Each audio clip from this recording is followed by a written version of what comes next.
देख रहे हैं ज़ोया किचन यूट्यूब चैनल। आज हम बना रहे हैं बहुत ज़बरदस्त ग्रिल मछली। तो कोयलों पे हम इसे बनाएंगे। मैरिनेशन मैंने पहले से ऑलरेडी कर दी है, बहुत सिंपल सी मैरिनेशन की है मैंने। घर के कुछ मसाले ऐड किए हैं, जैसे नमक हुई, कुटी हुई लाल मिर्च हुई, और मछली मसाला जो सा होता है शान वालों का, वो मैंने इसे लगाया। तो लेमन जूस लगाया। तो अदरक लहसुन का जो सा ना वो मैंने पेस्ट आपने ब्लेंड कर लेना है, इसका बिल्कुल पेस्ट होना चाहिए। तो माशाल्लाह से हमारी मछली की मैरिनेशन 2 घंटे हो गया मुझे इसे मैरिनेट किए हुए। तो ये देखिए एक पूरी मैंने पीसेस का ऐसे पूरा पीस लिया है। तो इसे अब हम जो सा है ग्रिल करेंगे। ग्रिल करने के लिए मैंने जो ये ग्रिल स्टैंड होता है ये मैंने लिया है, इसे हम ग्रीस कर लेंगे अब। तो चले ग्रीस कर लेते हैं, उसके बाद हम इसके अंदर मछली रख लेंगे। तो ये देखिए थोड़ा सा कुकिंग ऑयल लगा के हमने इसे अच्छे से दोनों साइडों से हमने इसे ग्रीस करना है, क्योंकि जब हम कोयलों पे इसे पकाएंगे तो हमारी जो मछली है वो इसके साथ चिपकेगी नहीं। तो ये देखिए ये मछली का पीस हमने रख दिया लेना है और बंद करके वो कोयलों पे हम इसे ग्रिल कर लेते हैं। थोड़ी सी इसके ऊपर मछली नहीं रख देनी, मैंने इसे पहले ठंडा कर लिया। ये देखिए जब ये वाइट आ जाए तो तब हमने ये ऊपर रख देना है।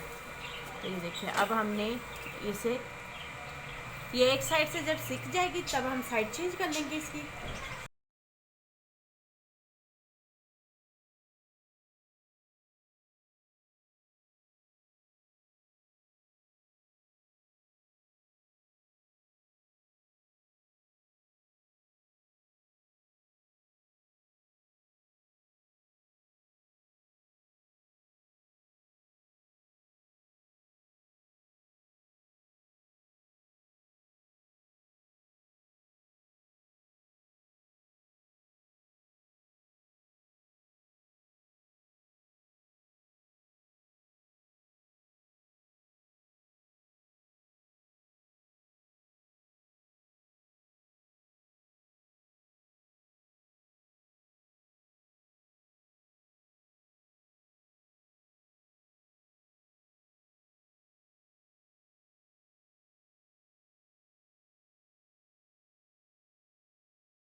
तो माशाल्लाह से एक हमारी बन के रेडी हो चुकी है, दूसरी को मैंने ऊपर रख दिया है। तो ये भी बन के रेडी हो जाएगी, तो हम इसके डिश आउट कर लेंगे इनको। माशाल्लाह से फाइनली हमारी जो सी ग्रिल बारबेक्यू मछली है वो बन के रेडी हो चुकी है। देखिए कितनी ज़बरदस्त, कोल्ड ड्रिंक के साथ, रायते के साथ, केचप के साथ आप इसे एंजॉय करें।